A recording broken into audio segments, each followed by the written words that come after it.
खरी छ यतापट्टि टंकी र उता केटाहरू भलिबल खेलिरहेछन्। सबैजना यहाँ भलिबल खेलिरहेछन्। यहाँ मनी यहाँ खेलिरहेको छु गाइस। यहाँ देख्न सक्नुहुन्छ यहाँ पानीमा गएर। हेलो गाइस, स्वागत छ सबैजनाको मेरो अर्को नयाँ भ्लगमा। आजको भ्लग चाहिँ एकदमै इन्ट्रेस्टिङ हुनेवाला छ। किन भन्दाखेरि आज चाहिँ हामीहरू घुम्नलाई जाँदैछौँ। घुम्नलाई कहाँ जाँदैछौँ भन्दाखेरि ताराकोट भन्ने ठाउँ छ क्या हाम्रो गाउँमा, धार्मिक एवं पर्यटकीय स्थल। त्यही जाँदैछौँ। पुरा गाउँको मान्छेहरू जाँदैछ, सबैजना छन्। अहिले चाहिँ सबैजना पहिले नै गइसके। अहिले म र एउटा भाइ छ मसँग जाँदैछौँ। अहिले धेरै माथि छ भने त ताराकोट भन्ने ठाउँ त एकदमै माथि छ, डाँडाको टुप्पोमा छ गाइस। यहाँबाट भ्यू देख्न सक्नुहुन्छ। तल नदी छ, त्यहाँ हस्पिटल, त्यहाँ चाहिँ रोड छ, गाडी नै आएर छ।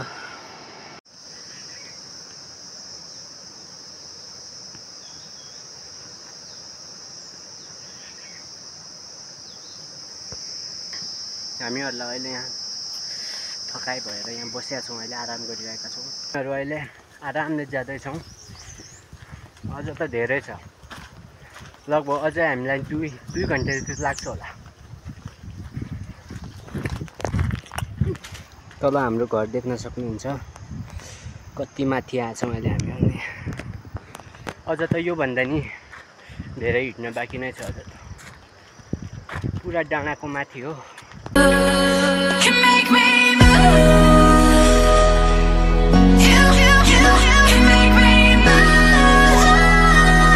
यहाँ हिँडिरहेछौँ तर पुगेका छैनौँ।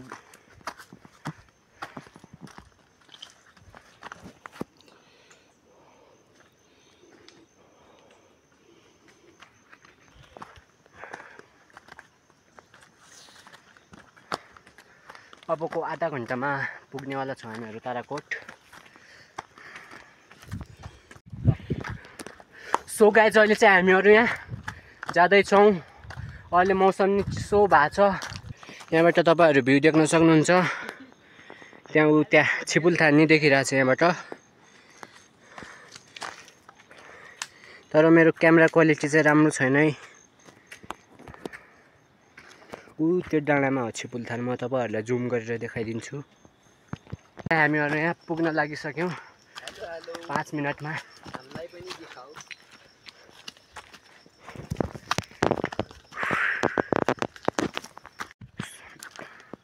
सो गाइस, अहिले चाहिँ हामीहरू यहाँ पुग्न लागिसक्यौँ। यहाँ माथि देख्न सक्नुहुन्छ।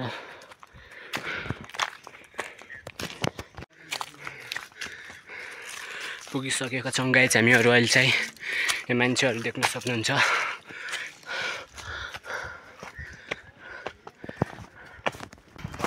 यहाँ चाहिँ अहिले सबैजना यहाँ भलिबल खेलिरहेछन्। यहाँ मनी यहाँ खेलिरहेको छु गाइस। हाम्रो बल चाहिँ यहाँ देख्न सक्नुहुन्छ। यहाँ पानीमा गएर ठाउँ।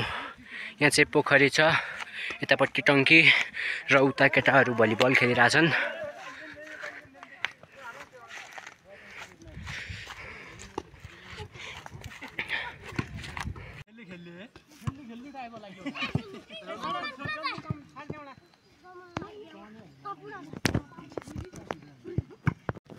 अहिले चाहिँ यहाँ अँध्यारो हुन लागिसक्यो र अहिलेसम्म यहाँ भलिबल खेलिरहेछन्। देख्न सक्नुहुन्छ गाइस। पुरा यतापट्टि चाहिँ पोखरी छ है गाइस।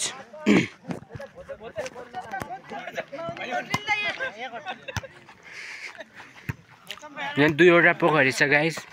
एउटा चाहिँ यहाँ छ, अर्को तलपट्टि छ। देखाउँछु त्यो पनि तपाईँहरूलाई। अर्को पोखरी तल देख्न सक्नुहुन्छ तपाईँहरू।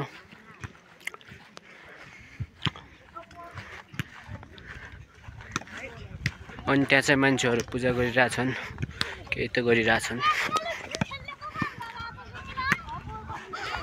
यतापट्टिको भ्यू चाहिँ यस्तो छ है guys.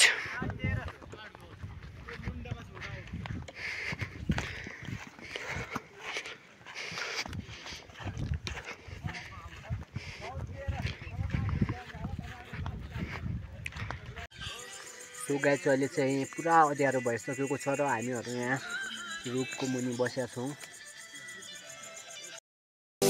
Birds chirping and I hear my name, grasping into a life. Life is happy but it's so insane. We must merely make a start. Savannah,